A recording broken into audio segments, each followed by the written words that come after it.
तो दोस्तों आज क्रिसमस है और मैं आप सभी दर्शकों को बड़े दिन की और क्रिसमस की ढेर सारी मुबारकबाद देता हूं। आज राहुल गांधी ने भी अपने अंदाज में क्रिसमस की शुभकामनाएं सोशल मीडिया साइट एक्स पर दी है। राहुल गांधी ने ट्वीट किया या एक्स किया कह सकते हैं आजकल आज की भाषा में, और जो कुछ लिखा है देखिए कि आपके दिलों में मोहब्बत, घरों में खुशियां और जीवन में शांति बनी रहे, मैरी क्रिसमस। ये कह रहे हैं राहुल गांधी क्रिसमस पे। बिना किसी राजनीतिक भाषा के राहुल गांधी ने नफरत के बाजार में मोहब्बत की दुकान वाला अपना फलसफा लोगों तक फिर पहुंचाया है। और इधर बीजेपी भी आज क्रिसमस के रंग में नजर आई है दोस्तों। भाजपा के राष्ट्रीय अध्यक्ष जेपी नड्डा दिल्ली के sacred heart cathedral Catholic church पहुंचे थे और प्रेयर में शामिल हुए, जबकि पीएम मोदी ने अगले लोकसभा चुनावों से पहले अब ईसाइयों के साथ अपना रिश्ता कायम कर लिया है। आज क्रिसमस के एक छोटे से एक कार्यक्रम में, छोटा नहीं कार्यक्रम बड़ा था, पीएम मोदी का कार्यक्रम छोटा कैसे कह सकता हूं मैं, माफी चाहूंगा, तो एक बड़ा कार्यक्रम क्रिसमस के मौके पर इन्होंने किया। और इस कार्यक्रम में पीएम मोदी ने ईसाई समुदाय के लोगों को संबोधित करते हुए कहा कि मेरा ईसाइयों के साथ बहुत पुराना नाता है। हाल ही में मुझे पोप से मिलने का भी मौका मिला था। और क्या कुछ कहा था प्रधानमंत्री नरेंद्र मोदी ने, जरा सुन लेते हैं, एक छोटी सी बाइट सुना देता हूं, सुनिए। क्रिश्चियन कम्युनिटी के साथ तो मेरा संबंध कोई नया नहीं है, बहुत पुराना बड़ा आत्मीय नाता रहा है और बड़े वार्म रिलेशंस रहे हैं। क्रिश्चियन कम्युनिटी के साथ तो मेरा संबंध कोई नया नहीं है, बहुत पुराना बड़ा आत्मीय नाता रहा है और बड़े वार्म रिलेशंस रहे हैं। तो सुन रहे थे आप दोस्तों, पीएम मोदी के रिश्ते जोड़ने के इस तरीके को अब समझना बहुत आसान हो गया है। जब जहां चुनाव होते हैं वहां से मोदी जी का कोई ना कोई रिश्ता निकल ही आता है।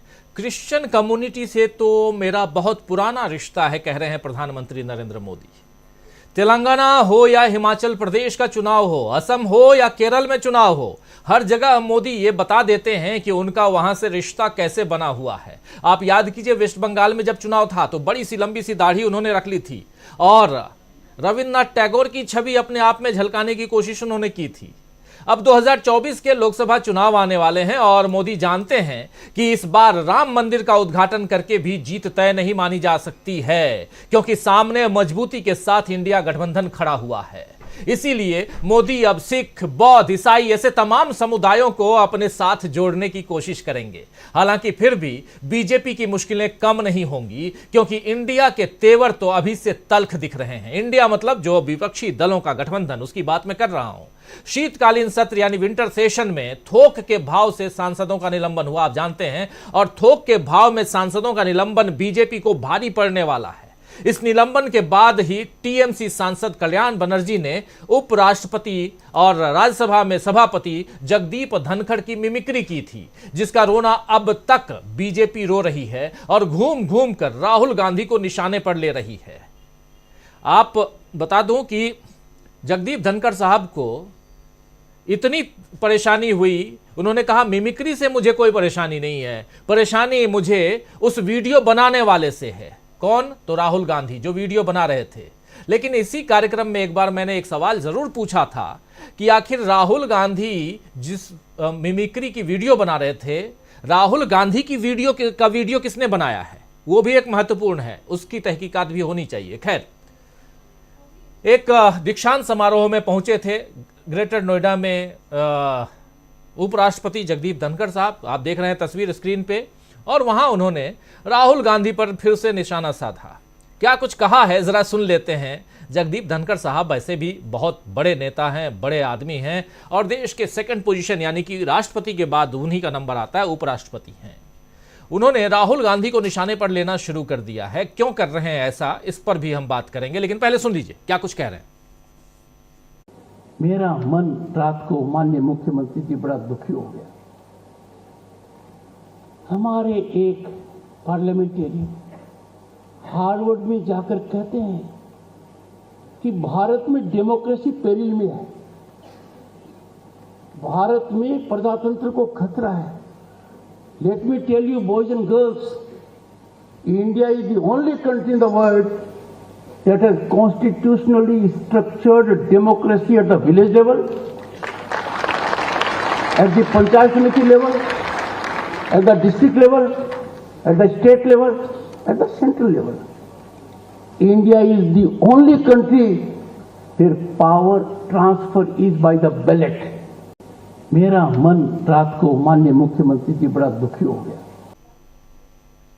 तो आप सुन रहे थे यहां पर जगदीप धनखड़ साहब, कहीं ना कहीं निशाना पर राहुल गांधी और बीजेपी या बीजेपी के लोग राहुल गांधी को क्यों निशाने पे ले रहे हैं, इसमें कोई बहुत बड़ा सवाल ये आपके सामने नहीं रख रहा हूं। इस सवाल का जवाब आप अच्छी तरह से जानते हैं। लेकिन दूसरी तरफ आज पूर्व कांग्रेस नेता और वरिष्ठ वकील, देश के वरिष्ठतम वकीलों में से एक कपिल सिब्बल, और अब तो राज्यसभा के सांसद भी हैं, उन्होंने राहुल गांधी के पक्ष में कहा है कि राहुल गांधी ने इस वीडियो को अपने प्लेटफॉर्म पर चलाया भी नहीं। कौन से वीडियो? ये उस वीडियो की बात हो रही है जहां कल्याण बनर्जी ने मिमिक्री की थी जगदीप धनखड़ की, और राहुल गांधी वीडियो बना रहे थे। थोड़ी देर वो देख रहे थे, उसके बाद उन्होंने वीडियो बनाना शुरू किया था। तो लिख रहे हैं, ये कह रहे हैं कि राहुल गांधी ने इस वीडियो को अपने प्लेटफॉर्म पर चलाया भी नहीं, तो इसमें गलत क्या है? बिल्कुल सही सवाल उनका है कि आखिर जब उन्होंने चलाया नहीं तो गलत क्या है। आपको बता दूं कि सिब्बल अभी समाजवादी पार्टी के समर्थन से राज्यसभा सांसद हैं, लेकिन वो जिस तरह राहुल गांधी की पैरवी कर रहे हैं उससे समझ आ रहा है कि इंडिया में अब सभी दल मजबूती से एक दूसरे के साथ खड़े हैं। 19 दिसंबर की बैठक के बाद, आप जानते हैं दिल्ली में 19 दिसंबर को बैठक हुई, चौथी बैठक थी इंडिया गठबंधन की, और इस बैठक के बाद नीतीश कुमार की नाराजगी की जो खबरें आई थी उन्हें भी नीतीश ने आज खारिज कर दिया है और बताया है कि सब ठीक है, इंडिया में सब कुछ ठीक है। नीतीश बस चाहते हैं कि अब फैसले लेने में देर न किए जाए, देर ना हो फैसला लेने में। ये बात नीतीश कुमार जरूर कह रहे हैं, लेकिन कह रहे हैं कि इंडिया में सब कुछ ठीक है। कौन कहता है कि मैं नाराज हूं? बिल्कुल नाराज नहीं हूं, यह नीतीश कुमार ने कहा है, और ये एक बार नहीं बल्कि कई बार उन्होंने दोहराया। और आप याद कीजिए कि मुंबई की बैठक के बाद भी यही बात कही गई थी, और ऐसी ही बातें हुई थी बेंगलुरु की बैठक जब इंडिया गठबंधन की हुई थी वहां भी। तो लगातार गठबंधन की बैठक होती है और मीडिया का एक धड़ा गठबंधन के नेताओं में, और खासकर नीतीश कुमार, लालू प्रसाद यादव, ममता बनर्जी या अखिलेश यादव, इनकी नाराजगी को सामने लेके आ जाता है, बाहर है मीडिया।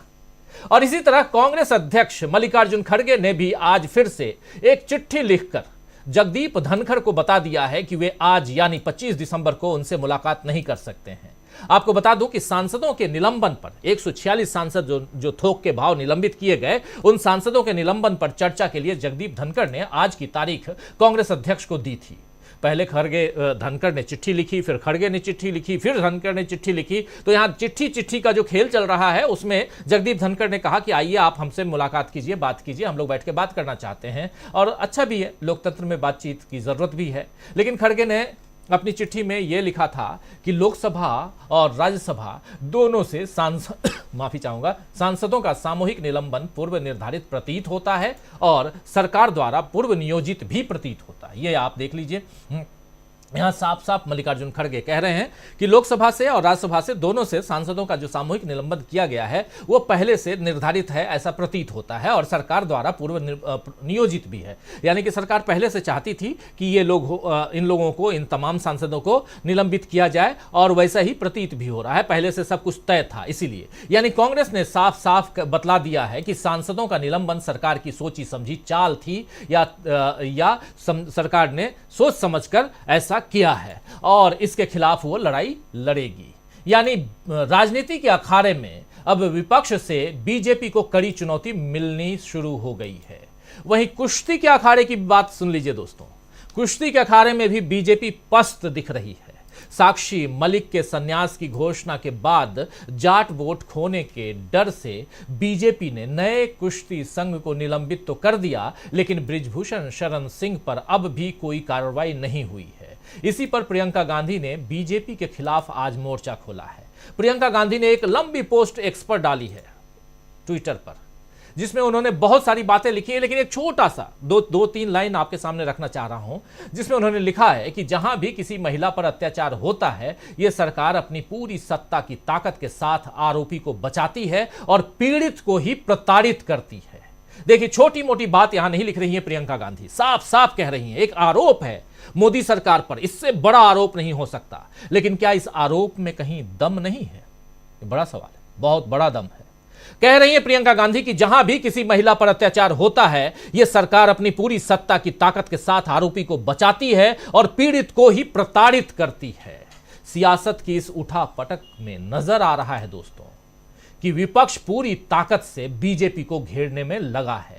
3 राज्यों में बीजेपी को मिली जीत पर ईवीएम में छेड़खानी का आरोप भी विपक्ष ने लगाया था, जिसे बीजेपी ने सरासर खारिज कर दिया था। मगर अब राहुल गांधी के करीबी और संचार विशेषज्ञ राजीव गांधी के दोस्त सैम पित्रोदा ने बताया है कि वीवीपैट को जोड़ने के बाद ईवीएम में छेड़खानी संभव है।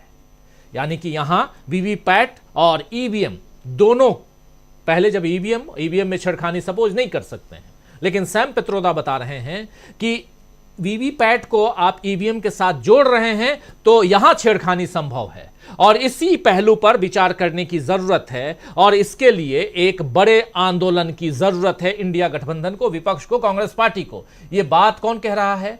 तो राहुल गांधी के करीबी और आज की तारीख में विदेश मामलों के तमाम जो कार्यक्रम होते हैं उसके कर्ता धर्ता सैम पित्रोदा, जो भारत में संचार क्रांति के जनक भी माने जाते हैं, जिनके साथ मिलकर राजीव गांधी यानी राहुल गांधी के पिताजी वो भारत में कंप्यूटर लेकर आए, दूरभाष यानी टेलीफोन में बहुत परिवर्तन करवाया, बहुत कुछ हुआ। तो आइए दोस्तों अब चर्चा आगे बढ़ाते हैं। महिला पहलवान हो, सांसदों का निलंबन हो, ईवीएम हो या मिमिक्री हो, कोई भी मुद्दा इस बार इंडिया नहीं छोड़ रहा है, आप साफ देख रहे हैं। कांग्रेस और उसके साथ बाकी सभी दल पुरजोर तरीके से बीजेपी की घेराबंदी कर रहे हैं। तो क्या 2024 के अखाड़े में बीजेपी को मिलेगी मात?